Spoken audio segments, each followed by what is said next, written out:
2024 turned out to be a fun one for pop culture enthusiasts and anyone really who can appreciate a good sci-fi, good old reunion and controversy.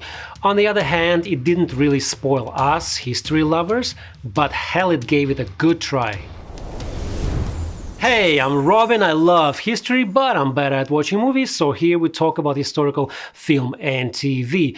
This time around, we didn't have Johnny Depp in a full-blown 18th century makeup shocking us with his French, but I do have a flood of foreign films on my list that made my day. Now, before we start counting, I want to give a huge thumbs up to the creators of Shogun, which is a miracle of authenticity on its own.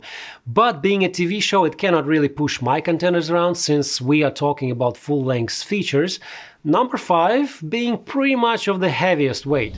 Ridley Scott's Gladiator 2, a sequel no one asked for. It's a properly scaled historical epic, basically a well-marketed monstrosity with an overblown budget and a solid legacy behind its back. It's quite tanky and I simply couldn't push it off my list, even though I wanted to. But let's be honest here, as a movie it's fine. It's a decently acted, flashy spectacle that recycles pretty much everything we fell in love with in the year of Maximus, but strip it off, all that fancy closing, and you're looking at the frail skeleton of a rushed storytelling and a very questionable historical choices that raise eyebrows and leave us only with one question. Why? Now, I promised you foreign titles. Well, here's the one that came out of absolutely nowhere. A solid, unmovable fourth place goes to a Korean historical war action film, Uprising. This is the one that from watching the trailer I thought, I know exactly what I'm getting into, but boy oh boy, was I wrong. The story is set at the end of the 16th century during the Japanese invasion of Korea, commonly known as Imjin War, and at its core it holds a relationship between two childhood friends of a completely polar upbringings that later find themselves on the opposite fighting sides. On the contrary to Gladiator 2, Uprising is scared of nothing. It's dancing, it's playing jazz. Offbeat Jackie Chan style humor meets real drama meets backstabbing politics meets an innovative and fresh sword-based combat. Now, this kind of blend requires a good acting and even better cinematography to really come through. And guess what? It's got it all. On a downside, the film's budget is kept under wraps, but I want to say the modesty of it is sometimes noticeable in the lack of set pieces that they try to mask with, well, basically lots of people just walking around and doing something, or sometimes even nothing. Funny enough, it kind of works. Okay, now remember, I'm not cheating here.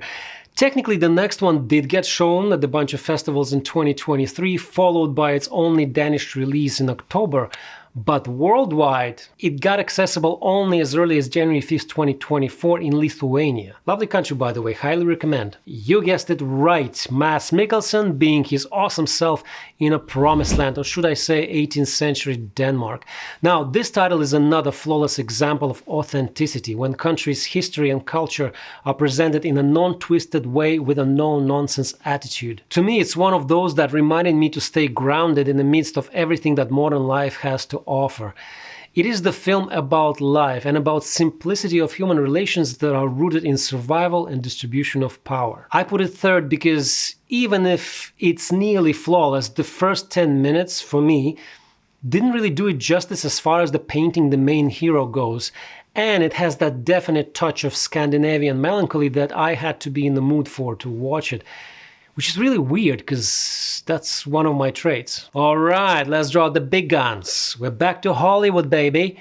Mr. Costner did something not many would do even if they had doubloons to spare. He invested 38 million of his own money into his passion project that he's been nurturing since 1988. Horizon the American Saga.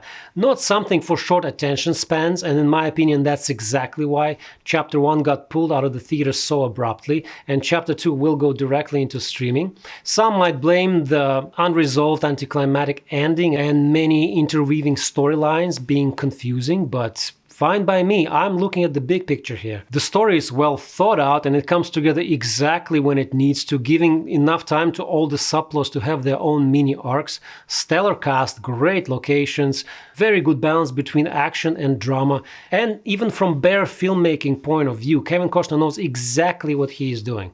He is the man with a plan. So, time for the big reveal. This one I've been keeping my eye on for the whole freaking year, but only managed to see just before Christmas. Imagine that. But all my expectations are paid in full, and French La Comte de Monte Cristo takes the gold. I'm not hyping it up, it's obviously not Scorsese, but it is solid 3 hours that restored my faith in book adaptations. Yes, of course there are deviations and tweaks, but the core of the story and relationship between characters still remain intact.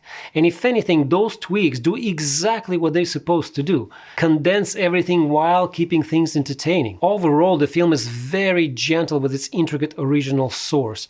Just enough time is dedicated to important segments, basically no fillers, and it's very good at keeping stuff under wraps, revealing things only when needed. If you saw the trailer, the whole movie looks exactly like that. Gorgeous locations, great chemistry between the cast, good subtle acting, even amongst French juniors. I wish there would be slightly more action. It's kind of on the minimal side, but it's very memorable. It was a close call between Mr. Costner and Mr. Dumas, but as a full fleshed out story goes, Monte Cristo does take the lead, and I can't wait to do a full review on it, so stay tuned. Leave me your top 5 in the comments down below, and as always, huge thanks for all your support. It does keep me going, and I'll see you in the next one.